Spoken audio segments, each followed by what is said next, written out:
Hello everyone, I'm Laura Ingraham. I'm in tonight for Bill O'Reilly. Thanks for watching us tonight. No talking points memo, as we have to get right to the top story, and I'm talking devastating jobs numbers for President Obama and for the country. The unemployment rate remained at a whopping 8.2%, with only 80,000 jobs added, well under estimates from leading economists. Mitt Romney pounced on the news. We have seen the jobs report this morning, and it is another kick in the gut to middle-class families. It's consistent with what I've heard as I've gone across the country and met with families in their homes, in cafes and restaurants, and in break rooms. American families are struggling.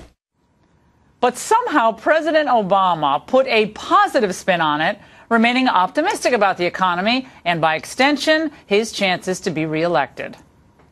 We learned this morning that our businesses created 84,000 new jobs last month.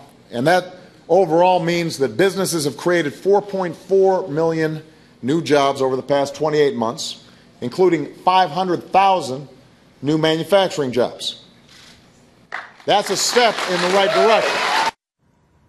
Joining us now from New York, David Callahan. He's a senior fellow at Demos, which is a progressive organization, and Elaine Chao, the former labor secretary under President George W. Bush. Okay, David, I'm going to let you take a swing at this right off the bat, because when I saw these numbers come down, I thought to myself, wait a second, it wasn't too long ago when I believe it was Senator Obama complaining that George W. Bush thought 200 or 300,000 jobs added was a good number. This is 80,000 jobs. This cannot be spun as good news for Americans. It's not good news for America. Let's recall, though, that Obama made that complaint before we suffered the biggest financial crisis in American history, after the Wall Street crash of 1929. We lost 9 million jobs as a result of that crisis. When Obama took office, we were hemorrhaging 700,000 jobs a month.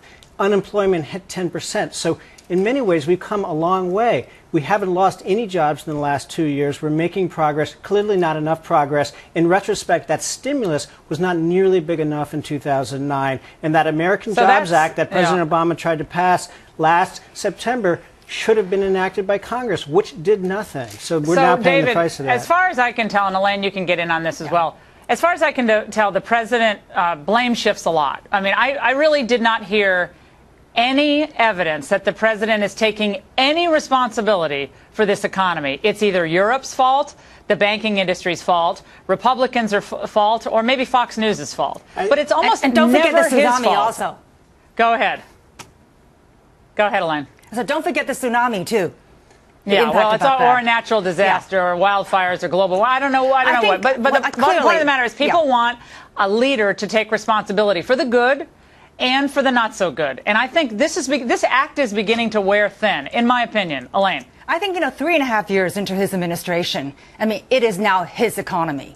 And yes, he may have inherited a bad economy. And even if he did, I think the key word is he made it worse. The unemployment rate is at 8.2%. The average unemployment rate from the years 2001 to 2008 was 5.2%. The number of people participating, working in our economy is at an all-time low. The labor participation rate is about 63.8%. Again, if you look back at 2001 to 2008, the average labor participation rate was about 67%.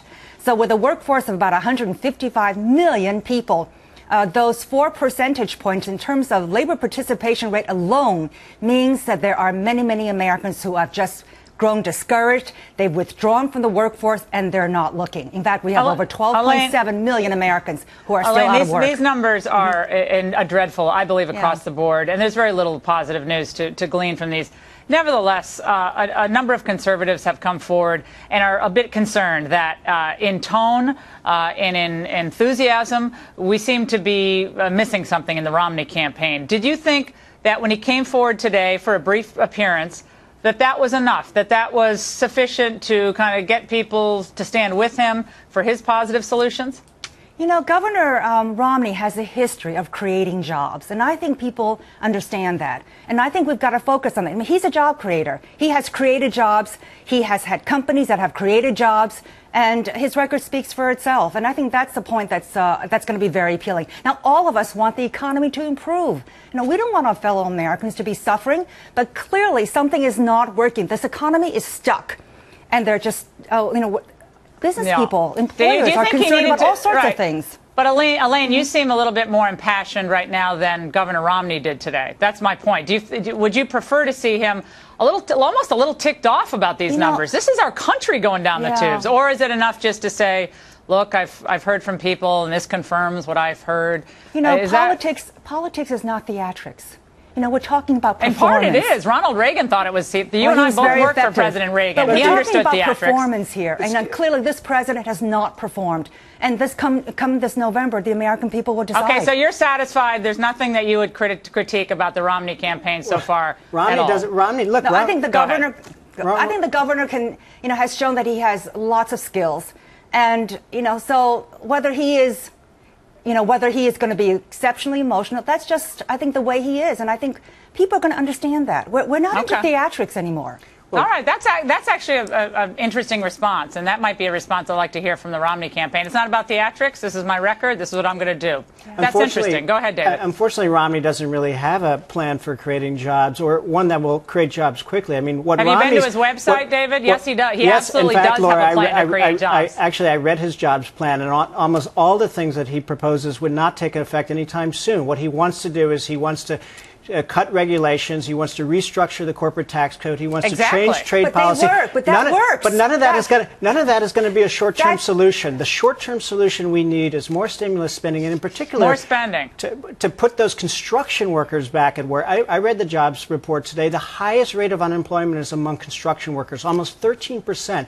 That's why we need this investment in infrastructure that President Obama has been touting. I think there's a great deal of disagreement. I think, in fact, the stimulus was totally wrong-headed. It was the wrong move. And in fact, if anything, that has shown the lack of right policies to drive this economy. What this economy needs is for the government to stay out and for the government to create the environment through which the private sector can create more jobs, because we're in a terrible deficit right now. David, I just don't think there's much appetite for more spending given where we are in this country today. I mean, we've been spending. We've been on a 45-year spending boom in America, and we owe China an enormous amount of money, and we're passing the next generation terrible debt. It's a nightmare for people today. Laura, go ahead. The Congressional Budget Office found that the Obama stimulus created 3.3 million jobs. How many jobs have we lost in that term as well? How many have we also lost a lot of jobs, but the normal churn of the economy. But the net effect has been positive. And look what China did. China had a massive stimulus after the crash of 2009. It came roaring out.